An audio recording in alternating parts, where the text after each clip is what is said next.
Perkenalkan, nama saya Afiko Tuzero dengan akhiran NIM 049 dari kelas PSC 2023. Nama saya Firna Rusta Dewi dengan akhiran NIM 050 dari PSC 2023.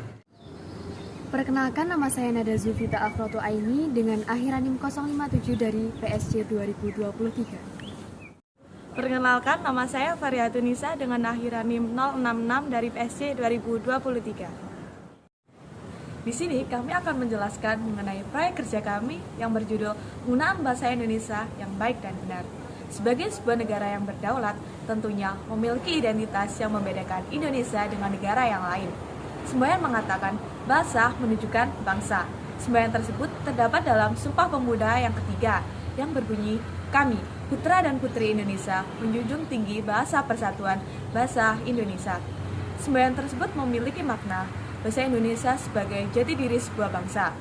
Bahasa Indonesia harus dijunjung lebih tinggi dari bahasa daerah maupun bahasa asing lainnya yang ada di Indonesia. Bahasa Indonesia merupakan bahasa resmi. Bahasa Indonesia juga bahasa persatuan Negara Republik Indonesia. Penggunaan bahasa Indonesia yang baik dan benar itu sangat penting bagi kehidupan sehari-hari. Mengapa itu penting? Karena yang pertama dapat memudahkan kita dalam berkomunikasi, yang kedua mencerminkan pendidikan dan intelektualitas, ketiga melestarikan budaya dan identitas, keempat menghormati pembaca, yang kelima mendorong minat baca, yang keenam profesionalisme, yang ketujuh mencegah kesalahpahaman, dan yang terakhir kepatuhan dalam norma-norma yang ada. Berikut merupakan contoh kesalahan dalam penggunaan bahasa Indonesia yang baik dan benar, di mana frasa dikontrakan pada contoh poster seharusnya tidak menggunakan spasi dan juga menggunakan dua huruf K. Sebab jika frasa yang digunakan seperti pada poster, maka akan memiliki arti yang berbeda dengan tujuan dari pemasangan poster. Frasa dikontrakan pada poster lebih mengacu pada penunjukan suatu lokasi, sedangkan tujuan dari pemasangan poster sendiri adalah memberi informasi penyewaan suatu tempat. Oleh karena itu, penggunaan bahasa Indonesia yang baik dan benar dalam ruang publik menjadi sangatlah penting.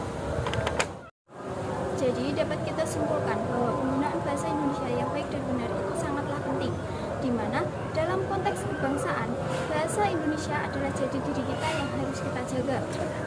Bahasa Indonesia bukanlah sekedar alat komunikasi, melainkan juga simbol kebanggaan dan identitas nasional.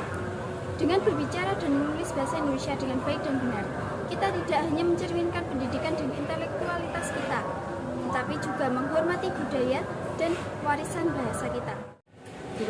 Dengan demikian, mari bersama-sama menjunjung tinggi bahasa persatuan bahasa Indonesia sebagai aset berharga yang harus dijaga untuk masa depan bangsa kita.